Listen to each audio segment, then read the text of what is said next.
Welcome, everyone. My name is Hannah Lideker, and I am iSolve's brand and social media manager. And I am joined by a wonderful panel, but my other moderator, our Chief People Officer, Amy Mosier. Oh, Amy, you are muted. Apologies. Thank you, Hannah. We're at the tail end of Mental Health Awareness Month, and throughout the month, our iSolved engagement teams and our EDI&B groups have really provided some incredible resources for those struggling with mental health, and along with various activities to really just boost everyone's overall well-being. And mental health, as you know, has never been more important, and really in this very highly connected society where we're always on, we're hyper aware of crises around the globe, and some that hit really close to home. So I'd just like to take a moment to mention the school shooting in Texas yesterday that likely left you and likely your employees devastated. I know it did me. And it can be difficult to help ourselves and our employees heal, as we all empathize obviously deeply with the victims and their families. So I thought, what a better example to use and emphasizing that we should just take a pause for ourselves and be present for the ones that we love. And we can support our teams and the ones that we love by encouraging them to pause and be present as well. So I'm so proud of those on today's session who are brave in sharing their stories. And I feel so strongly about the importance of supporting others' mental health, and it's critical today, tomorrow, and really always. Yeah, thanks so much, Amy. To round out this important month, we are actually joined by a few members of our DEI&B groups. I will pass the microphone over to them so they can introduce themselves, what they do here at iSolved, and also what groups they're a part of. Hi, everyone. My name is Stephanie Young. I lead iSolve's Pride group along with Damon, who you're going to meet in just a couple of moments. As well as I also co-chair a women's employee resource group with Excel KKR, which is our private equity firm. My full-time role at iSolved is supporting several members of our executive team, but my main focus is in our corporate development initiatives. So Renee, I'll pass it over to you. Perfect. Thank you, Stephanie. My name is Renee Livingston. I am a part of the BIPOC group, covering for a managing member today, but also a member of that group, and play a big role in making sure we get things facilitated for that group. I myself have been here at iSolve now for 6 years. I work in the iSolve network department. And happy to be a part of this mental health awareness today. Happy we're doing this and excited. And with that, I'll pass it over to Damon. Hello, everyone. My name is Damon. As Stephanie mentioned, I am part of our Pride group as well as supporting all human beings across the world. So you'll see that I'm very passionate about mental health in general. My role is actually as a recruiter for iSolved. I love finding great people, great homes, and fitting them into a company with good culture. So I'm, again, very passionate about people as a person, and excited to share some things with you today. I'm going to pass it over to Andrew. Oh, Andrew, you are muted.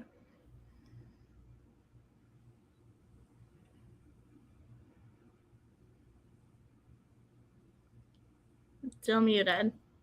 That's our phrase of 2022 and 2021. Sure. And then you're still muted. I'll go ahead and go.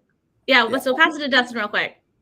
Yeah, so thank you all so much for being here today, and thank you to this amazing panel. My name is Dustin Stepanovich. I am the director over our employee engagement team, and just really excited and love working along these DEI&B leaders to make iSolved a better place and to make the world a better place. So, Andrew, if you're unmuted, I'll go ahead and pass it over to you.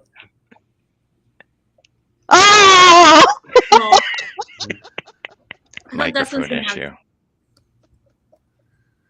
Well, here, we'll let Andrew try to work it out. But with that, we'll go ahead and kind of dive into our first topic that we have. I also wanted to pass it to Amy real quick just to kind of thank everyone for being here. No, certainly. Yeah, no worries at all. I really just want to thank everyone for speaking with us today. This can be a difficult topic. I really appreciate you being vulnerable and helping us destigmatize really the topic of mental health. So get started, Hannah. Awesome. So as we said, we have representation from a few different areas. So to kind of kick things off, we'd love to just chat about why you've joined us today. What's been your journey with mental health, and why is this topic so important to you all? I'll kick this one off too. So anxiety and depression have been an adulthood long journey for me. I'm truly an open book when it comes to sharing my experiences, both medication experiences, therapy experiences. And I believe the more vulnerable we are in openly discussing these topics, the less stigma there is around it. So for me, I feel like it can do nothing but benefit others to know that they're not alone in the struggles that they face. So for me, choosing empowerment over shame creates a safe space for everyone around me. And hopefully that helps others who are battling mental health issues or struggles as well. And it hopefully helps them to find whatever treatment may work for them, or just to simply feel like they don't have to continue to fight those battles alone. That's a great way to kick us off for sure. I'll jump in. I've had a little bit of experience with mental health issues with a family member in the past. And for me, I didn't know where to start, how to deal with it, trying to explain to myself how I can fix it. There was a long road of therapy, talking, looking for signs, staying attentive, and being there for this person, making sure with the medication, like Stephanie mentioned, those things were taken. So it's important for me as far as health, mental health is concerned, because I saw firsthand the struggle that a family member went through, and I was by her side the whole time. We had our good days, we had our bad days, and I know how difficult it can be. And as Amy mentioned, there's a stigma when it comes to mental health and treatments and things like that. So I think it's a very important issue and should be taken serious for everyone. Absolutely. Thank you. And thank you both for sharing so far. I'll go and share my story a little bit and why this is important to me.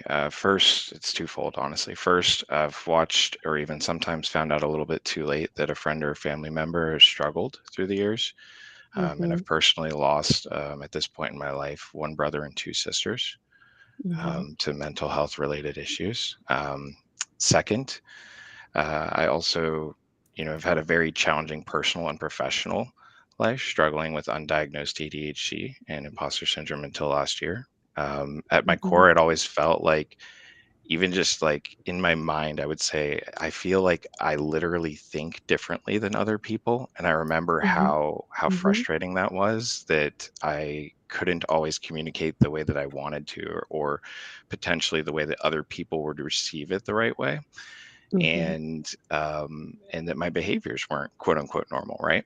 And that leads to a lot of different things. So just knowing what I know now and how that impacted my life, studies also show that 24% of women with ADHD have attempted or succeeded in committing suicide, and they attribute that at least in part to late or undiagnosed individuals. So I believe we genuinely do have the ability to help each other by continuing with this education and awareness of the challenges and the roadblocks attaining positive mental health as a whole for all human beings, regardless of your race, religion, gender, sexual orientation, any other attribute or experience that makes you a unique individual. So that's why it's so important to me. That's great. Andrew, let's see if we have your voice. Oh, Andrew's a silent partner today. I know. That's all right. We're going to see if we can get you help here, Andrew. No, you are A-okay. You're present, and that's all we need. Amy, I guess we can go ahead and move on to the next question, though, just to kind of get everyone else's thoughts and everything. Sounds great. This question is for the panel. What does each of you believe are the impacts and challenges that your EDI&B groups here at iSolved face when you're talking about mental health? Is there a connection there? I think for the power group, 100% there definitely is.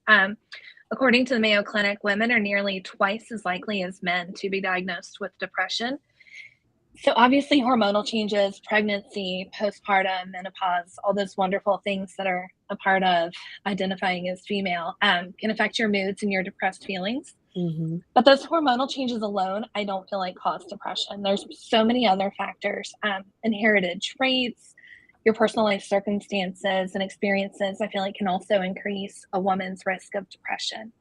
I also feel like women are constantly juggling so many different things that we often don't allow ourselves a free moment to even assess how we're feeling or how things around us are impacting our mental health. For me personally, I juggle working full time in a fast paced role that I absolutely love, being a mom and all the anxieties that we know and the worry that go along with it, especially in today's world. Being a wife, being a daughter to an aging parent who needs a little more help every year, and then not to mention nurturing all the relationships that I have otherwise in my life. So I know everybody has their own set of items to juggle and can probably replace all those items with something of their own. But the constant balancing act of not letting any of them fall is 100% another full-time job. So admittedly, it doesn't leave very much free time. I know that I'm guilty of not checking in with myself on how I'm doing mentally. So I feel like for women in particular, the biggest challenge is time and just really valuing ourselves enough to prioritize our own mental health over other things. I know that for me, I can't be the best employee, mom, wife, daughter, friend, or otherwise that I can be if I don't take care of myself and my mental health first. Absolutely. Great, Stephanie. Amazing, Stephanie. Sorry, I get on a tangent. I know. Stephanie is like, she puts us off strong every time. Oh my gosh. Amazing. Renee, what about you? So I think for me, the impacts and challenges when discussing mental health is, a lot of people think mental health really doesn't exist. A lot of awareness is coming about now, but growing up not so long ago, because I'm still pretty young, this wasn't a topic that was discussed. This wasn't something that was relevant. It was, nothing's wrong with you. You're fine. You'll get through this. There's this whole thing of you have to be strong. You can't discuss it. You can't have this happen to you. You can't have this in your life or your family because Yeah. you're looked down upon. Your family is looked down upon. You're seen as weak and not a strong person. And the truth of the matter is speaking about it and getting help helps. It helps everyone, helps your family, helps your environment, helps your community, and knowing what's going on. And a lot of people have a challenge of taking those steps to realize the awareness that they need to put in themselves and also the community. Yes. And it's hard. It's hard to take that first step, but most people that actually do take that first step, it's a relief. It's, like Stephanie said, as a mom, don't make time for self, or, you've got to be this strong person. But everybody has that moment where they need that time for them, and speaking on it and understanding that you need help and there's people here to help you with that. It's a great thing. And we are all a community some way, whether it's in the organization, your community outside, your family, everyone is there to help out, which we need to understand that you're not alone through this. So Okay, yeah, that's great. Amazing, Renee. thanks. I once heard this a saying, and it was, I feel like struggling with your mental health is like holding a balloon underwater or a beach ball, and you try and you try and you try to hold it underwater, and then it eventually just comes up to the surface. So I definitely think like being open about it and trying to destigmatize it like we're doing here today is definitely a great and important thing. So That's a great visual, Hannah. Thank you. Yeah, absolutely. Damon? Yeah, well, I'd love to share a couple of things. First, I believe Pride members and allies face a couple of challenges when discussing mental health in general. Mhm. But I believe first, as human beings, we do have to have and recognize that many of us have positive intent for each other. But Mhm. that stigma does exist around mental health because ultimately many conditions are actually still classified as disorders or illnesses. Mhm. And this creates that naturally unsafe feeling when people begin to discuss their differences rather than us seeing, conversations as positive opportunities to get to know each Yeah. other and how we communicate differently or think differently. often that stigma leads to how I think we either, help try to fix the person or their challenge, or believe that the outlook contributes basically to something that we're doing to help that person. So I think that actually contributes to the National Alliance on Mental Illness statistic that only 42.6% of people with mental illness were treated in 2020. And if you think about how many people that leaves untreated, that's a staggering statistic. Wow, shocking. Yeah, it's literally it's just it shouldn't be something that's still today in 2022 that we're dealing with to this extent. Second, really for Pride, I want to focus in on that a little bit. I think the barrier of not feeling safe intrinsically is like who they are. They feel what they believe. Just being okay to be yourselves without being judged often leads to further exacerbation of those mental health challenges. And so around that, I want to share a couple of statistics that I hope will help everybody to better understand what people who are the LGBTQ plus community are struggling with. According to a 2013 survey, only 40% of 40% of LGBTQ plus adults experienced rejection from a family member or close friend. 2019 school climate survey showed that 86% of LGBTQ youth reported being harassed or assaulted and significantly impacted their mental health. And 48% of LGBTQ youth reported engaging in self-harm in the past 12 months, including over 60% transgender and non-binary youths. And the last statistic I'll share is 68% of LGBTQ youths reported symptoms of generalized anxiety disorder in just 2 weeks of the study that they conducted. And that included more than 3 and 4 transgender and non-binary youths. So I think the key takeaway here is that as human beings, we really need to listen to each other without the judgment, and allow people to be who they are ultimately, regardless, again, of all the things. Otherwise, we face a very challenging battle with potentially disastrous outcomes for those people in our lives. And that's what hopefully we can avoid by sharing. That's really So, powerful information, Damon. Yeah. Incredible. Damon, thank you for sharing that. I think it's very timely too, especially with Pride Month coming up so soon. Those are all great stats and just kind of great to shed light on, especially this community. Oh, Andrew, you're still muted.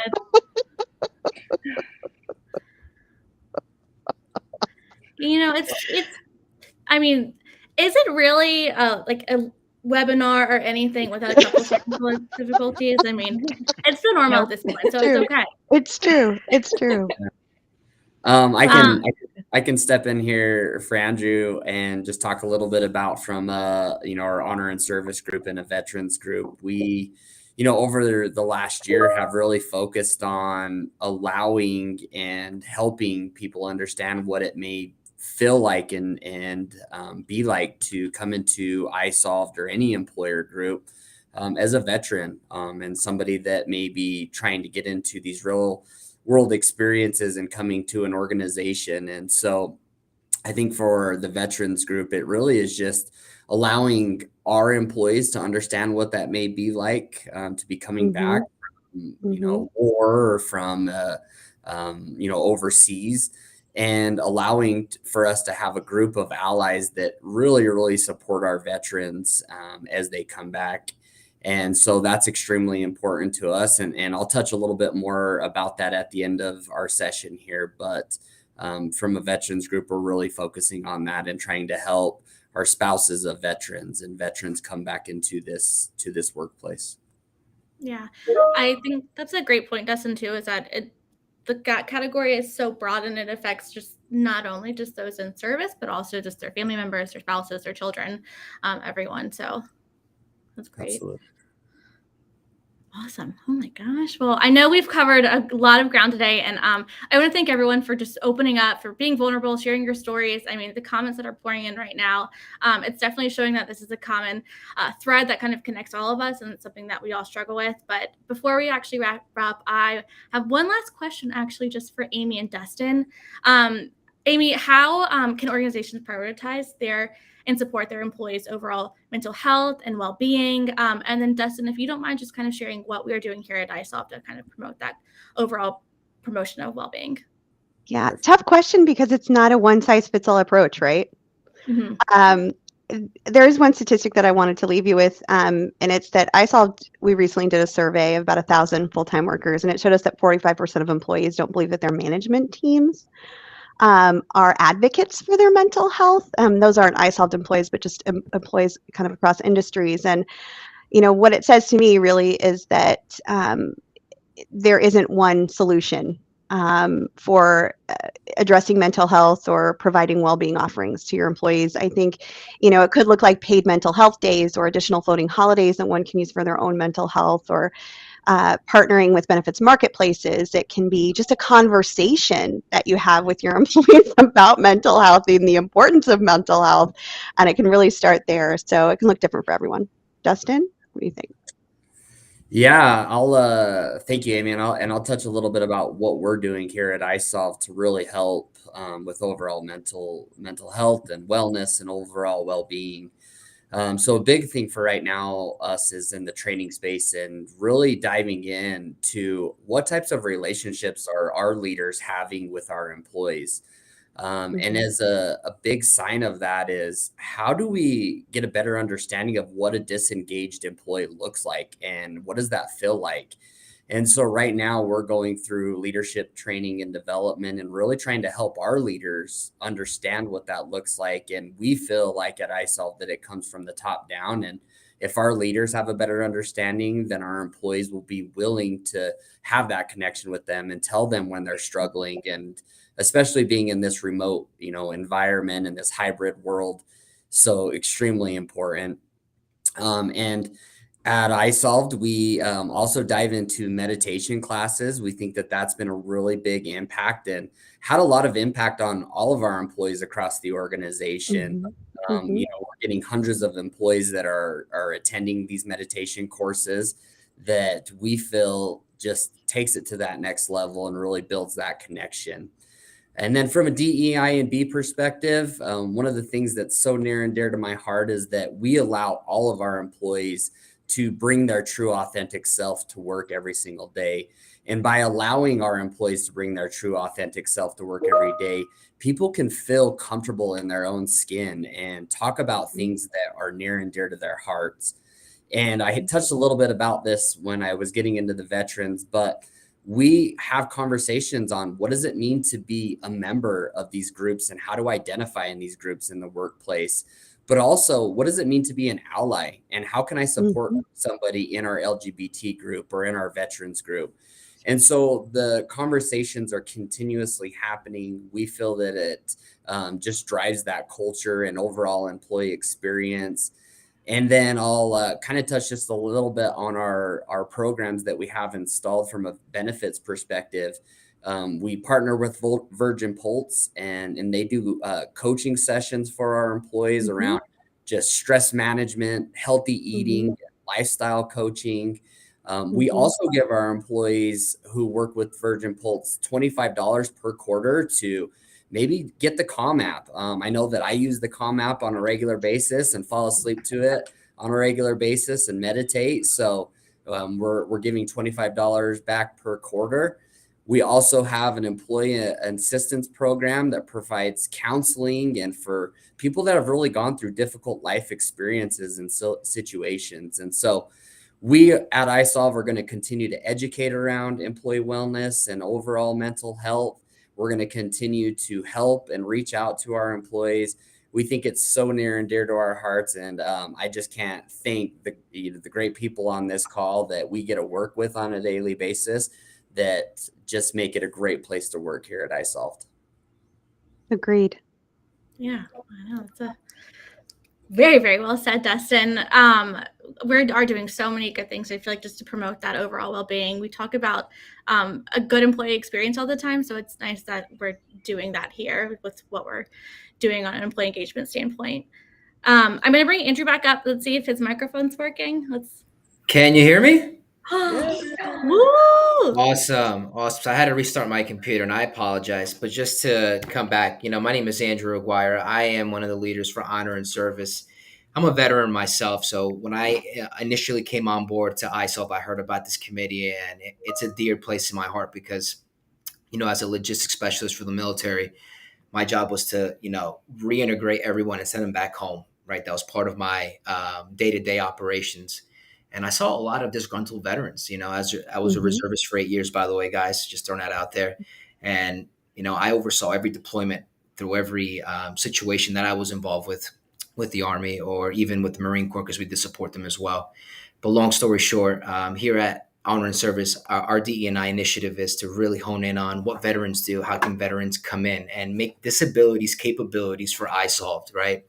We don't want to let those who are wounded or even carry disabilities be left out of an opportunity of having an opportunity to work with ISOLVed or even have a job. We want to bring them in and make them feel like they have a culture here for them. So, Dustin is a fellow leader as well. And, it really hits home for me because, I was in the service for 8 years. So I actually want to see more veterans come to ISOLVed. And, we have Chris Norick, I hope he's on this call or on this live event. His initiative as well is to bring more veterans to ISOLVed. And I'm just going to continue to advocate for that because we're here to make you feel like you have a family. Even though if you don't have one at home, you have one here at ISOLVed. And I really appreciate you guys letting me speak, even though I came in last minute. But just know that what we're going to offer as a group is just more than mental support. It's going to be, a support that goes beyond the initiatives of ISOLVed. It's more of your own initiative as well. And we want to see you grow. And that's the journey we're here to offer through Honor and Service. So thank you very much. Hear, hear. Well done, Andrew. I know. That's a good. So glad you got your microphone working, Andrew. Thank goodness. Thank you so much, guys. These are all great tips. As Amy said, it's not a one-size-fits-all for trying to find that solution. I mean, as we heard with everyone's stories here today, none of these stories are similar. So we all have a different story, and I'm greatly, greatly appreciative of all of y'all that are on the call, everyone who's watching. I thank you for your vulnerability and being willing to be open. It's greatly, greatly appreciated by myself, by ISOLVed, and by all the viewers here. So thank you all so much. Amy, I don't know if you have any last things you want to share. No, just a very warm, heartfelt thank you for your vulnerability and your service to our employee base and their families as a result of these incredible initiatives that you've all come together to implement. I mean, this is strong stuff. It's what leads our culture, and I couldn't be more proud to work with folks like you. Healing is mutual. Thank you all for sharing. Thank Yeah. you. Thank you. Thank you, everybody, Yeah. for Thank you. who's listening out there. Greatly appreciate you all sharing anything. Thank you all, and I hope you all have a wonderful day. Thanks, Thank you. Hannah. Thanks, all.